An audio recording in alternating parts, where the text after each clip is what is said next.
Hello folks, welcome to the Edupedia world and I am Abhinay Gupta. Today again we'll continue with the topic, the appointment and qualification of directors. Right? So over here in the topic today, this will be the last category of director that we'll be discussing about. That is the alternate director. Right? And then we'll see some other provisions like for the nominee directors and the removal of directors, and the chapter would come to an end. Right? So in our previous lecture we had discussed the questions on casual vacancy and also the alternate directors, right? And over there the most important thing that we had seen was how to draft a resolution. So I would just give you a quick recap of how to draft a resolution and we'll move ahead, because that is one of the most important things. Because if you get to write a resolution in your exam and you don't know the format and you don't know the way how to write it, although you would know all the provisions of the act, that would not help.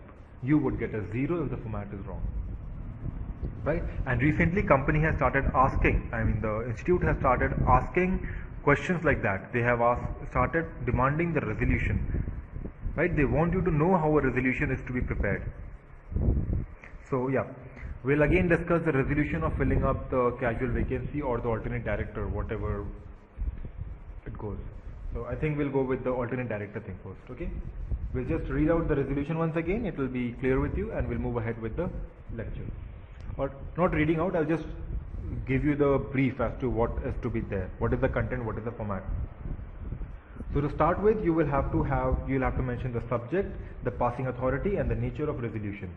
Right? The subject would be appointment. You will write subject, then you would write appointment of an additional director. Next line, passing authority, then you would write board of directors. Next line, nature of the resolution, then resolution with simple majority. Right? Then the first para would start with resolved that. And you write that yes, this director has been appointed as an additional director and his din is this, he has given his consent and that he is not disqualified, we know that, and so he is appointed as an additional director. Right? The last statement would be that B and is hereby appointed as an additional director of the company. That would be the last line. Right?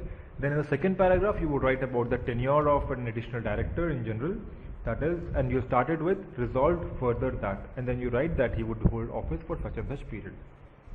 Then the next para would be, again you have started with further resolved that the company secretary, just give any name, random name, that company secretary will have to file the documents with the registrar, which is important, and do all the other formalities. Right? You'll have to specify that. So you go there in a process that the director comes in, he gives his documentation, he will be holding office for so long, and then the company does his part of filing the documentations with the registrar. That is it. That is all about the resolution. Nothing more, nothing less. It is very simple. The only thing is you should have known how to write a resolution. Most of the people, most of the students, they fail to even look at the format. They think, okay, these things do not appear in the examination. We will not be asked to write an entire resolution. Come on. Because they think resolution is a very big deal. The problem is they have never read it. If you read it once, you understand it is a very simple thing, and that is where you secure your marks. Right? There is no trick, nothing to revolve around. One straight question, write a resolution for appointment of this, write a resolution for this, write a resolution for that. You know the provisions of the section, just jot it down. You know the format, how to write it, just jot it down on the paper. Right? So, today we'll start the fresh topic, that is the appointment of alternate director, section 161, subsection 2. So as per how we have been studying so far, when we start a topic, we'll first understand the meaning of that topic. So we'll overview of an alternate director as to who is an alternate director. So as the name says, as the word indicates, the alternate. So alternate director is the second option. So this person is appointed in place of somebody else. Right? And that somebody else is known as the original director. Right? So the situation when the alternate director is appointed basically is when the original director leaves India for a period of 3 months or more. Right? Then to solve the various problems relating to the lack of quorum or for the proper and smooth functioning of the board members decide to appoint another director who is known as an alternate director, who will occupy the space so far as the original director does not come back. for that period, this alternate director is actually a backup, right? So Mr. X is going out, he goes out for 6 months. So who will like do the work? We had a strength of 5, right? And Mr. X goes out, now we have 4, but we need 5 people to run the company. So for that period of 6 months, they will hire somebody, they'll appoint another director, okay, you are here for the period until he comes back. And then even if he comes back in 4 months, he'll have to vacate. Whenever he comes back, the alternate director vacates his office, right? So, and one more thing, the alternate directorship, as we understand it is a very casual matter. He is there for 6 months, 2 months, 1 month, whatever be the case. But so we think this would not be included in his directorship or something. The answer is no. We take it seriously. Even if he's an alternate director, that would be included in his total number of directorship, because even alternate director is a director, right? And he is a director in his own capacity. He is not a proxy. He is not an agent, right? He is not a representative of the original director. No, he is a director in his own right, in his own personal capacity, right? And even his independence is independent of the original director. So if there is a contract and the original director was interested in that, it doesn't matter. The alternate director can vote. The alternate director is not allowed to vote only when the alternate director himself is interested, right? Because he is not working as per the original director. The original director is not directing the procedure of the work to the alternate director. He is doing it independently, and he is not even appointed by the original director. He is appointed by the board of directors. The original director cannot appoint an alternate director in his place if he is going out, right? Okay, so now we understand what an alternate director is. Let us see the provisions. So we have seen the provision that the alternate director is appointed by the board. That means the vacancy, it is not a vacancy actually. When the original director goes out, his position is taken by an alternate director, right? And that is done by the board of directors. And that will be done only when the original director is out of India for the period of more than 3 months, right? And that appointment of an alternate director can be done either by resolution of circulation or by board resolution, whatever it be, right? So both the methods are open for appointment of an alternate director, right? But what would be the basic condition of his appointment? We need to know the conditions based on what he is appointed. So first we need to understand about the period of 3 months. So if Mr. X is going out of India, right, and then 3 months pass and he didn't come back, and now they plan, okay, let's hire an alternate director, let's appoint an alternate director, and the next day he comes and he has to resign the office. Is that the procedure how it is being followed? Doesn't it sound very unprofessional? So what will happen is, if any director is going out of India and he has an intention of staying there for more than 3 months, he would inform that yes, I am going out for more than 3 months. So immediately the day he leaves the office, we would hire an alternate director. We are allowed to appoint an alternate director. It is not that, okay, we'll wait for the period of 3 months. Who will handle the office for 3 months? We need somebody, right? So whenever he is going out, he would inform that yes, I am going out for more than 3 months, and then the board will start its procedure of hiring an alternate director, right, in his place. Okay. And another thing is that an alternate director, like if Mr. Y is appointed as alternate director, he can be appointed as alternate director in the place of only one director, because he is one individual. He can occupy the position of one individual. If Mr. X and Mr. W2 goes out, you can appoint 2 alternate director, or you may not. But you cannot appoint Mr. X and say, okay, he will be working in the place of Mr. Y and Mr. X and Mr. W both. No, that is not right. He is holding the position of the original director, and that can be one person, because that one person was working, you will have one person working. If he is a multi-talented guy, if he can handle the position of 2 directors, why don't you just chase those 2 directors out and keep him here? He is more efficient. Yeah, that is not the way, right? That is not how it goes. So if you are appointing an alternate director, you will appoint 1 alternate director for 1 original director. That is 1:1 ratio, right? And one word of caution: if an alternate director is appointed in the place of an independent director going out, then make sure that the alternate director is also an independent director, right? The office of an independent director cannot be taken over by the MD or whole-time director or any other director who is not independent. right? It has to be taken over by an independent director only. So he has to fulfill all the criteria of independence, right? He has to fulfill the provisions of section 149 subsection 6, right? Now we talk about some powers, right? So who has the power? So we know board has the power to appoint an alternate director, but can board do it all by itself? No. It has to either be provided in the article that yes, board is authorized to do so, and if it is not provided in the article and you don't want to amend the article, you pass an ordinary resolution in the board, in the shareholders meeting.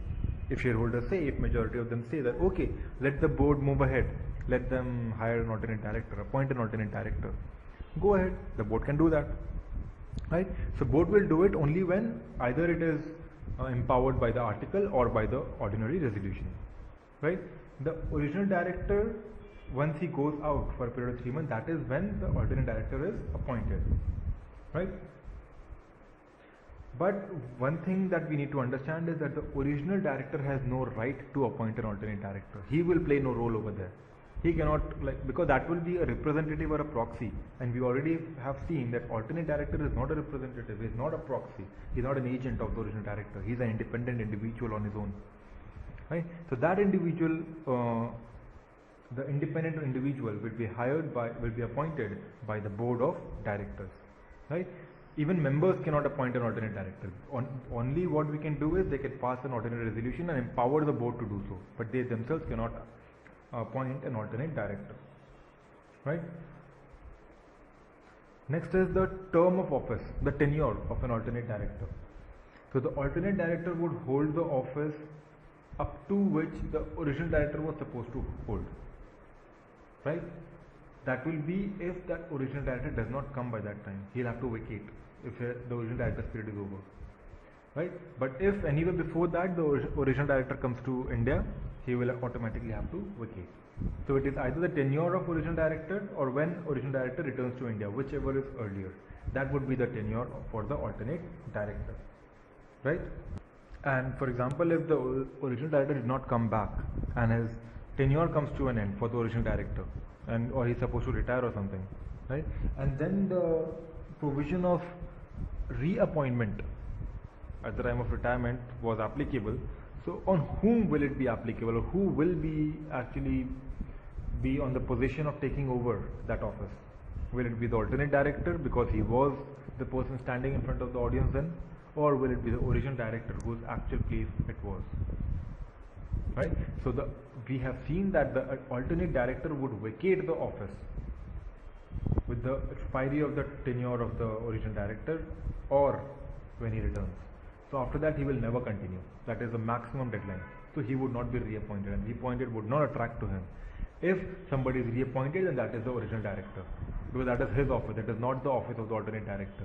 Alternate director is only working on his behalf, has only taken his position for a short while, right? And for that period when original director is not present in India, if he comes to India for any purpose, he may not join the office. He just comes to India for any purpose.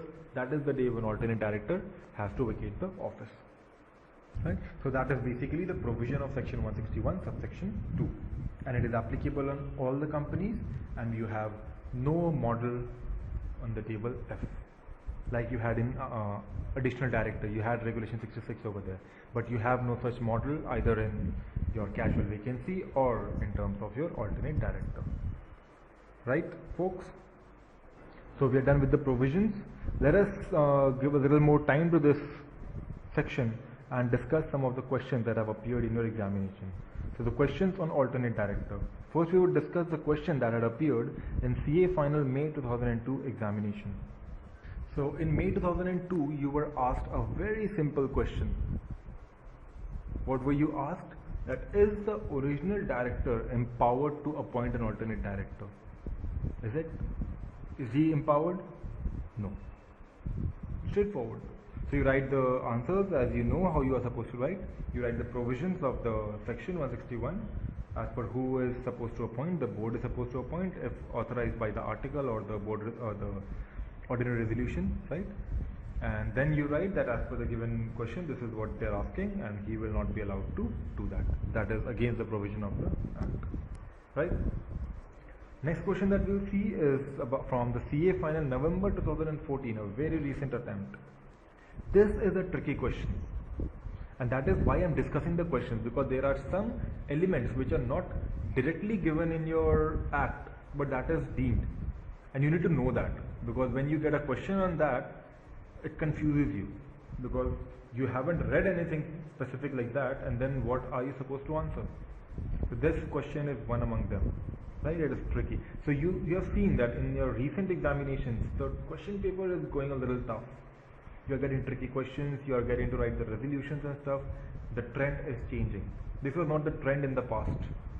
In the past you had direct questions, but now the institute wants you to be little more professional, a little more smart, a little more quick, right? They want you to apply your brain rather than mugging up, right?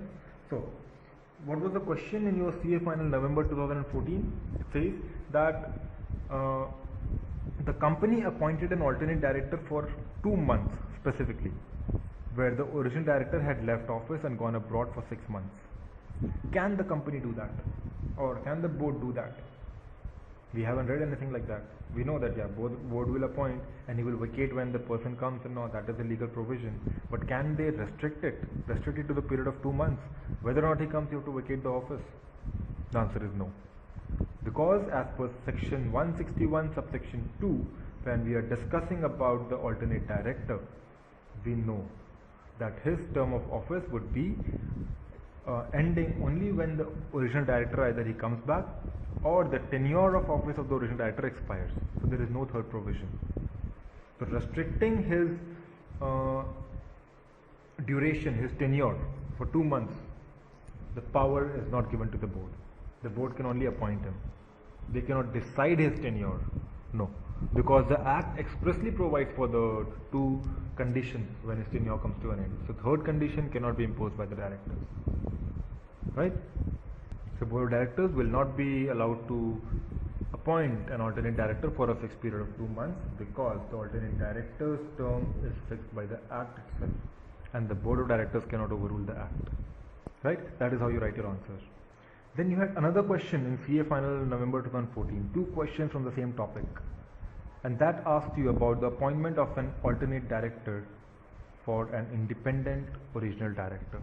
So okay, if the original director was independent, we know that the alternate director is also supposed to be independent, right? Only if he is an independent director, he would be an alternate director appointed in the position of an original director who was an independent director, right? It is a very simple provision.